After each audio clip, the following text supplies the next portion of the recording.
Lining up, coming into line. They're under started orders, they're off. He's let him go for the Martel Grand National. No retreat, was very reluctant to jump away. He's lost about 10 lengths in the early stages. Showing up well is Esprit de Cotte. Edmund very well away as well in the Martel Grand National. In behind these, Moral Support remaining very handy. Papillon's one of the early leaders. Khaki Crazy and Beau are also very well away towards the outside of the field as they cross the Melling Road. In behind these, Mr. One, Moondiga's not far away. Edmund's the leader though with those bright orange sleeves. The first of 30 fences coming up. And Edmund comes towards the first fence. He's over it safely from Unsinkable Boxer in second place towards his outside as they head on down towards number 2. Exit Swinger towards the back of the field. Spanish Main is a faller at the first. Spanish Main down at fence number 1, so is Art Prince. Edmund was the leader at the second. Hanakam has gone there. And also at the back of the field, coming down at the first fence to the second fence to Sodermeyer and Addington Boy are both gone. But it's Esprit de Cotte, Merry People, Unsinkable Boxer and Edmund as they come over the third fence, the big ditch. Paddy's Return is down. Howdybank Buck is a faller as well. They head on towards number 4. Edmund from Esprit de Cotte, Merry People towards the outside. Bow and Blowing Wind, Amberley House and Smarty. Then comes the last fling. Earth Movers unseated the rider at fence number 4. Another one went towards the inside as well. They continue on down towards Beechers. Edmund, Bow, and with these Esprit de Cotte and Merry People in front as they head now over the one before Beechers. Iniscara seems to have gone as well towards the back of the field then as they head down towards Beechers Brook, and as they do so, Esprit de Cotte, Bow up on the outside. Edmund is next with Merry People and Blowing Wind. These are then being followed by Papillon on the inside of runners as they head now towards Beechers Brook, and Bow the leader at it. He touches down safely. All the leaders going safely over Beechers Brook as they now take it and head round towards Foynehaven. Further back, looked like Northern Starlight could have gone at Beechers. His jockey's up on his feet okay. Meanwhile, the Foynehaven fence is taken and Merry People's out the side door there. He was in third place at the time. A dreadful blunder from him. He's out of the contest. Now they head towards the canal turn, and Carl Llewellyn, a great Grand National record, leads on Bow by 2 lengths to Edmund. Blowing Wind, all three travelling very wide and now cutting in. Brave Highlander is next in the field. After these, Amberley House was taken out by a loose horse. Oh, there's a pile up at the canal turn there. Lots of them coming to grief there, but Bow is left clear of the field as they head now towards Ballantyne's. Edmund's up on the outside. Blowing Wind is next. Smarty getting a bit closer now. Unsinkable Boxer is next. Mr. One is a faller at Valentine's Brook as well. And now they head towards the next plain fence. Bow and Edmund the leaders.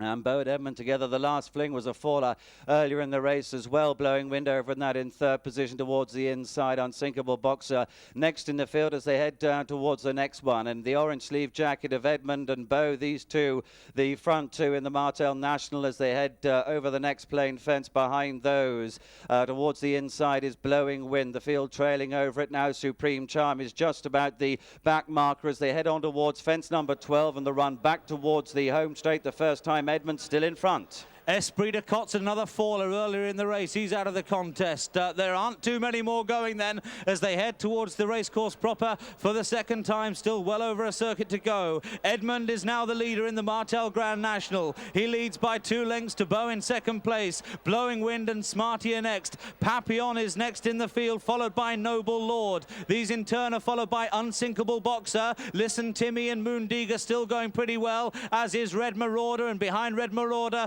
is Brave Highlander. Supreme Charm is still going after these, but not a lot else left in the Martel Grand National as they now head towards the 13th fence. And Edmund, the leader by 4 lengths here to Bow in second place. Smarty is next in the field in third place. He's travelling really strongly. Papillon likewise. Blowing Wind towards the inside of the field, and now they come in towards the wings of the 13th fence. This will take them towards the next, and then of course the chair is number 15. It's Edmund, the leader, with those bright orange sleeves. He clouted it though. A bad mistake. Further back, Noble Lord is a faller. Noble Lord falls at the 13th. He and the jockey seem to be none the worse as they now head down towards the 14th fence. Only a handful still going in the Martel Grand National. It's Edmund with Bow alongside. Smarty jumped towards the lead as well. These three lead from Blowing Wind in 4th place. In 5th is Papillon. Red Marauder in 6th place. Then Brave Highlander 7. Unsinkable Boxer in 8th. Then is Moondiga in 9th. 9th place. There's a gap after these to Listen Timmy, Supreme Charm. Clearly, Mealy Moss is out of the race as well. He probably went in the melee earlier. Edmund's a faller at the chair. Moondiga also is out of it as well. Listen Timmy almost went. Supreme Charm has gone. Listen Timmy's going to be pulled up after that mistake. So now they head towards the water jump. It's now Beau in front from Smarty in second. Blowing Wind in third. Red Marauder is in 4th place. Papillon in 5th. Unsinkable Boxer in 6th. In 7th place is Brave Highlander. And these are the only 7 still going in the Martel Grand National. No retreat's been pulled up way at the back of the field. And now they turn left-handed and head out into their final circuit. It's Carl Llewellyn on Beau who leads. From Smarty in 2nd place. Blowing Wind and Red Marauder 3 and 4. In behind these, Papillon, Brave Highlander and Unsinkable Boxer. The loose horses everywhere as they now head over the Melling Road and out into the country for the final time. Beau leading here. Smarty, Red Marauder, Blowing Wind, Brave Highlander, Papillon, Unsinkable Boxer. The only 7 left going.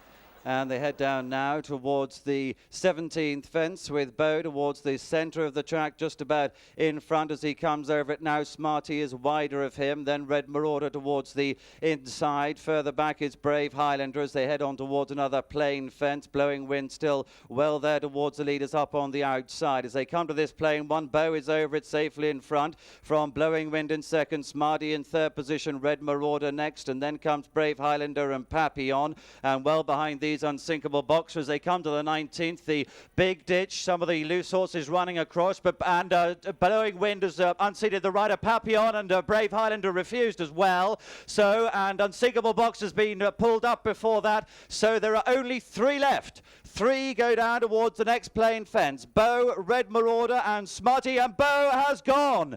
Beau is a faller there, so it's Red Marauder and Smarty. They are the only 2 horses left in this year's Martel Grand National. They head down now with the 1 fence before Beecher's Brook to take. Smarty towards the outside of the red jacket of Red Marauder, and Red Marauder's over that just in front by about a length to Smarty as they head down towards Beecher's Brook.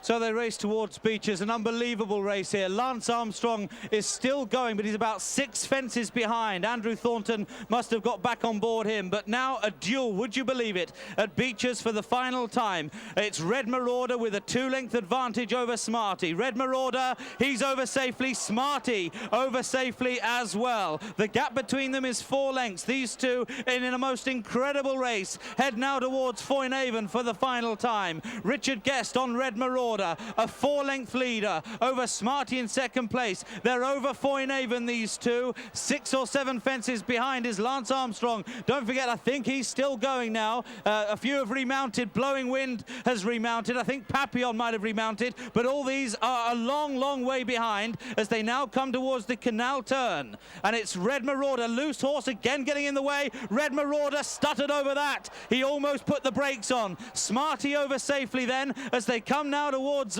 Valentine's for the final time. It's still Red Marauder and Smarty. Red Marauder, he's up and over safely from Smarty. There may only be 2 left in it, but there's nothing to choose between them as they head down the side of the track for home.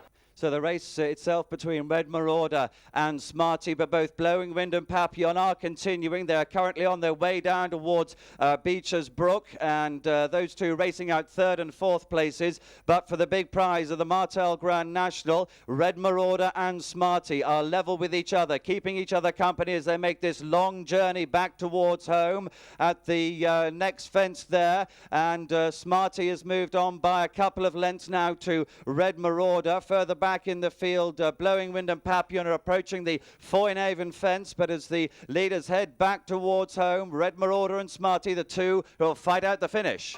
It's Smarty who's gone about 4 lengths clear then as they race towards the racetrack proper now, with just a couple of fences left to take in the Martel Grand National Handicap Chase. This is Mark Pittman's first runner in the race, Smarty. He's got a lead of about 4 lengths over Richard Guest and Red Marauder in 2nd place. Richard Guest was runner-up in this race in 1992 on Romany King, and he's not out of it by any means. The 2 of them are hunting round towards the second last then. Don't forget those 2 about 5 fences behind.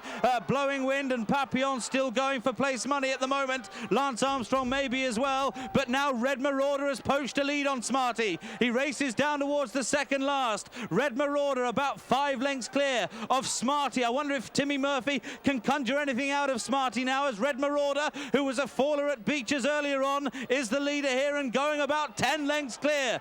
Red Marauder, he was a faller at Beeches in another year, but Red Marauder into the second last. He's a tired horse, but he's over safely there. His lead is about 15 lengths over Smarty in second place. Blowing Winds in third, away behind. Papillon still going as well, but now the final fence. Red Marauder is clear in the Martel Grand National. The last, he's up and over safely. Red Marauder, he's getting a great cheer. What a moment this is for owner trainer Norman Mason and Richard Guest. They're now about 30 lengths clear. Smarty has got over the last as well. He's run a fabulous race in second place, but he's clearly got no more to give. The other two aren't even in sight. Papillon and Blowing Wind hunting round for third place honours only, but well inside the final furlong. It is Red Marauder who is going to win a most astonishing Martel Grand National. A first success in the race will be Richard Guest, second in 92. How he will relish this moment, the final few yards,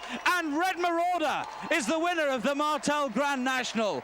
Smarty has virtually stopped to a walk, but he will get a mighty cheer in second place. We head then back about 2 fences to the other two who are still going, Blowing Wind and Papillon. I must admit I've not been able to keep the progress on Lance Armstrong. He's probably still plodding on as well. The crowd are giving Smarty a huge cheer for a fantastic effort in ground that he probably hated. Coming now into the home straight to the second last fence, we have Blowing Wind and Papillon. They're just hunting round together. Tony McCoy on Blowing Wind, Papillon alongside him and Ruby Walsh. They're now just coming to the second last now. Blowing Wind and Papillon, let's see them over and give them a great cheer as they head towards home. They, of course, both took tumbles earlier, but were remounted, and the two jockeys, neither of whom looks too anxious to make it too hard for their mounts. They come now, these two, down towards the final fence. Blowing Wind and Papillon. Papillon having to be chased into it. Blowing Wind over safely in third place. Papillon over safely, likewise in fourth place. Just looking down the track to see if there's anything else coming. Well, there are 1 or 2 more very late stragglers who clearly remounted, but in third place now is Blowing Wind. Papillon in fourth place. Looks like they're going to finish in that order, third and fourth for Blowing Wind and Papillon. Whatever you do, give them a great cheer, a valiant effort for them both. Third for Blowing Wind, Papillon fourth. That was an amazing Martel Grand National.